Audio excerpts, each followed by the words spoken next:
welcome back to Lisa Lives. I'm just going to do a little update blog, should I say vlog, just with what I'm up to at the moment, what I'm reading, what I'm watching. I thought I'd start with books. I've actually got three or four on the go at the moment, which is not the best of ideas, but I keep getting tempted by something new. To give you a bit of an idea, I used to read a lot, but this past few years I haven't really read barely at all, which is it's not a good thing to admit.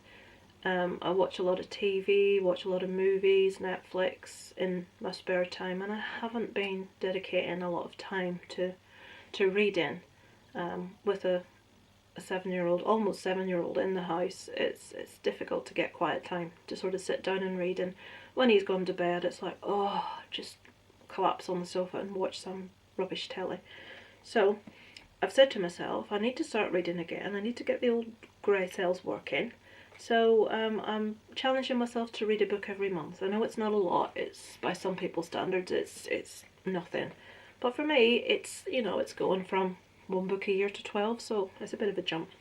So this one, the first one, I've been reading this for months, which is shameful. This is a really hard cover to pick up. Can you see? It's called Monolith by Shaun Hudson. I started reading Shaun Hudson's books when I was 13, 14 at school, and picked up a couple really cheap from what used to be a bargain books. I don't know if they exist anymore. I think it was 3 for £5. I picked up Victims, and I don't remember the other two, but I was immediately hooked by Shaun Hudson. Now, as an adult, I will say he's not the most, I don't want to use the word educated because that's not fair.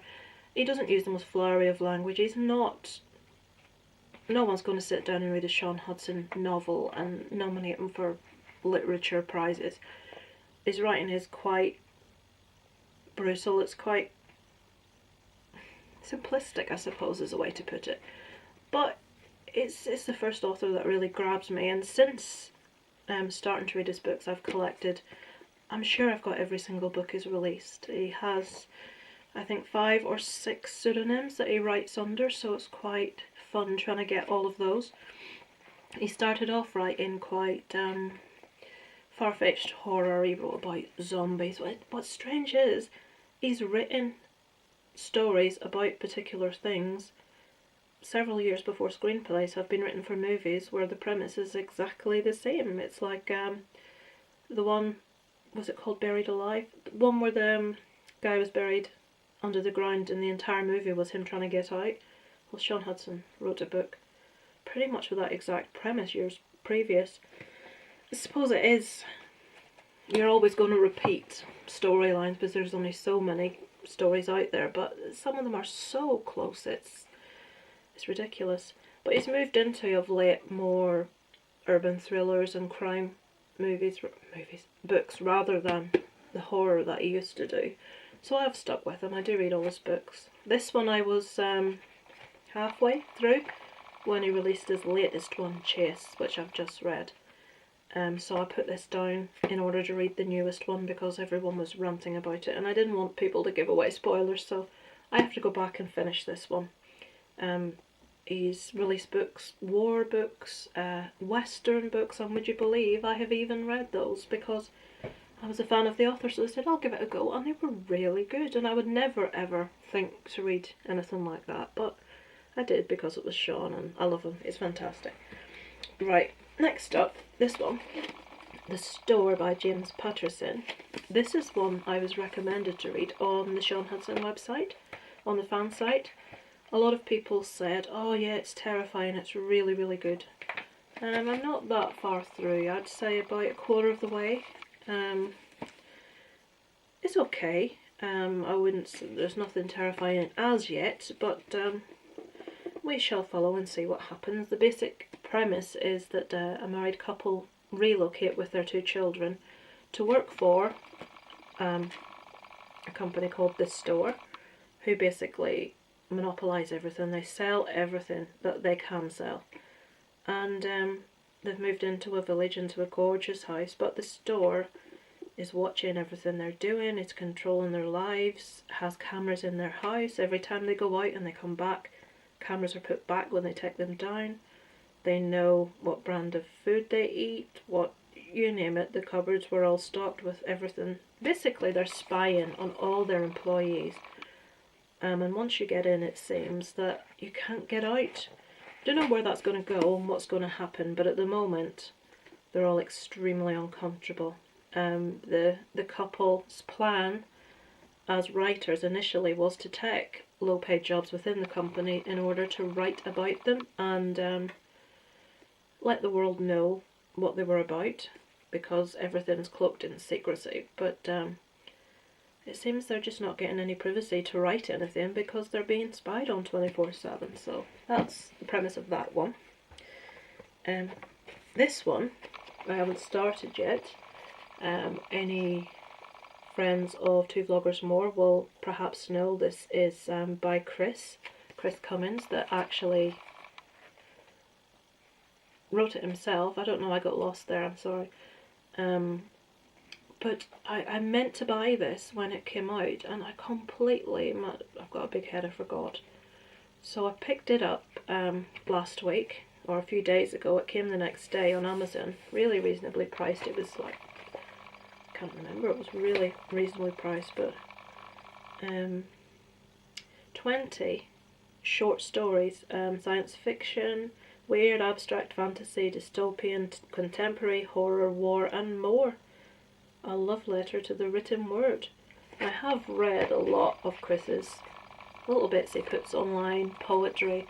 He's written some short stories previously that I've read, and without any exaggeration, his writing is fantastic. Really, really good, really descriptive, really poetic, just a joy to read, just really beautiful. It's, I'd love to be able to write like that. So, just in case you don't know who I'm talking about, Chris from Two Vloggers More. So I'm going to get into this one, but I want to finish those first so I can give my full attention to that one. It's going to be good for me because I only get a chance to read in short bursts, so short stories is ideal for me to get into. The last one, well, apart from Coco, which I'm reading for my son every night, that's not for myself. I read him bits of a book each night at bedtime, which, what time is it? It'll almost be time for him to go to bed and for me to read the next bit of Coco. What time are we on? 1 minute to 7. He goes to bed at just after 7. And the last book I'm reading is one called My Absolute Darling. It was recommended by Chris. Now, again, I'm not very far into this one. I don't have the physical book because I've got it on Audible, on ebook, on audiobook, so I listen to it at night. I'm not sure where I'm going to go with this one because it's leaving a bit of a bad taste in my mouth at the moment. Chris did say it's very dark, it's difficult to read, and yeah, I've read books of that description before and it is very difficult to read in places, but I'm struggling with, how can I put this, the sexualized language being used for abuse. It's something that happens in films with rape scenes a lot, which really, really grinds my gears. I hate it, where they try and sexualise a rape scene as something other than what it is.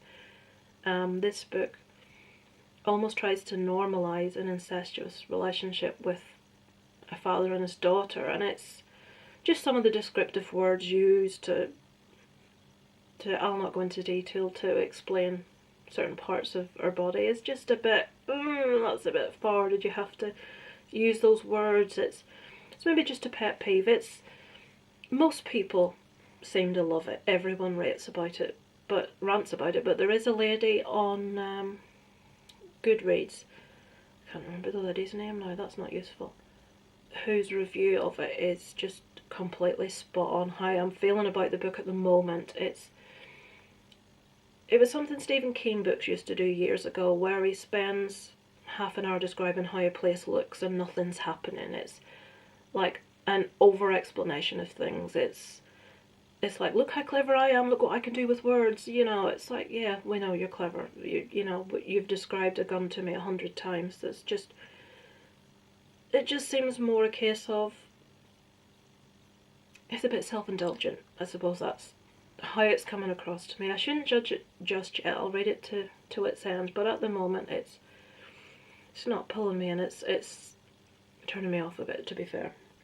So that's the books I'm reading at the moment. Movie-wise, what have I watched recently? I watched a really good movie on Netflix a couple of days ago called What Happened to Monday, which I've been putting off watching for a while because I wasn't really keen on the concept, but once I got into it, started watching it, fantastic. It's, without giving any spoilers away, is it 2045 in the future it's set, and there is a law that no one is allowed to have siblings, so all children must be only children. This family, there are 7 identical twins. Each one is called a different name of the week, and each one is allowed to go outside on that specific day of the week, and they all must try and live one person's life. Really good, really interesting. Hadn't seen anything like it before, really enjoyed it. What else have I watched recently? At the movies recently, I've maybe said we went to see Coco, which was fantastic. It's definitely my favourite Disney animation in quite some time. I think you have to go back as far as Toy Story to get one that I feel is on par with this one. It's just fun. Everything about it, the culture, the education for children about different cultures, the use of Spanish in the movie and all through the book, which I love languages. I took Spanish for GCSE at school while I was doing my A-levels, so I just absolutely love the use of Spanish. And Isaac's, what's that mean? What's this mean? And you're teaching him little things, and because he's a kid, they retain it, they keep the information, and he's able to tell me things that's like, you've remembered that? The other day he taught me, and I've forgotten, this is terrible, my channel, Lisa Loves ... obviously the ... meaning something comes next. Isaac was able to tell me what that ... meant, and I was like, what? Something a sees, oh, I can't remember, but it was like, how did you know that? I've even looked it up on Google to make sure that he wasn't like imagining things, and he was right. It's like, oh my god. It's like, you know, like you get punctuation, you get apostrophes, you get full stops, you get semicolons, all of those things. But I'd never heard of this. I'd never heard of that word, but it's crazy. What was I talking about? Yeah, so Coco, What Happened to Monday. I watched one last night called Unrest, which is a documentary about a lady struggling with ME, which is close to home for me, suffering from it myself. And just going back years, and women that, it's 85% of people that have ME are women. It went back to years ago before doctors, well now even it's difficult to get some doctors to actually admit it's a real thing. A lot of doctors still pretend it's all in the head. Women used to be put in psychiatric facilities for hysteria when they had ME, and then it was discovered that it was like a new form of polio. The symptoms were very, very similar. They're learning more and more about it all the time, but there's no cure. But the documentary was really, really interesting. Threw up some things I wasn't aware of that can help, but the things that can help, they're not doable. Like avoidance of all mold. So the lady that did this documentary went outside and lived in the garden in a tent, and every time her husband came to see her from the house, he had to change his clothes and have a shower, and he was getting obviously a bit irritated by that. He says, it's not feasible, I can't do it, I can't change and shower every time I want to see you. But it did actually help her a bit, being in a drier, mold, wet free environment, which was interesting. But how are you supposed to, especially in Ireland? I mean, it's Ireland, it rains all the time. But no, it was interesting. TV shows, what am I watching? At the minute I'm mostly watching true crime documentaries on Netflix. We only got Netflix at the end of last year. I've been watching like Now TV for a while, so I thought I'm going to give in, I'll watch Netflix, and now I've got it, I'm just whizzing through all the stuff. Watched a really good programme called Dark, if you've seen Stranger Things. Give Dark a try, it's very good, very...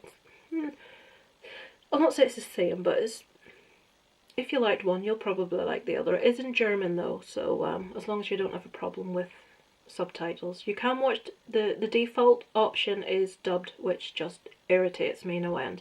So you can switch it in the settings so that it gives you the subtitles, English subtitles. It's really well worth a watch, it's very good. I think that's all I'm watching at the moment. There's probably more. I'm really conscious that I can hear Isaac downstairs, getting ready to come up to bed. He's going to burst in any minute in his pyjamas, doing something stupid, so let me think. Is there anything else? Is there anything else? I don't think so. The only other thing I can say is I've been watching a lot of vlogs, Disney vlogs, to try to get prepared for Disney in 2019. And because I have fibromyalgia and ME, and my husband has to do a lot with regards to our son, I don't get out a lot. I only work part-time from home, and we're not that well off, to be fair.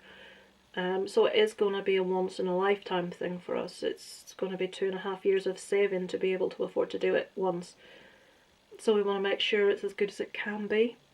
Unfortunately, with a child, you must take them on holiday either 2 weeks over Christmas and New Year, or July or August. So because I'm not good with heat, I get tired very easily. Our plan was to go about the 23rd, 22nd, 23rd of December through to the first week of January for 2 weeks. But I've since read a lot of places, watched a lot of places that says if you go at Christmas, you're not going to get on rides, you're going to be queued for hours.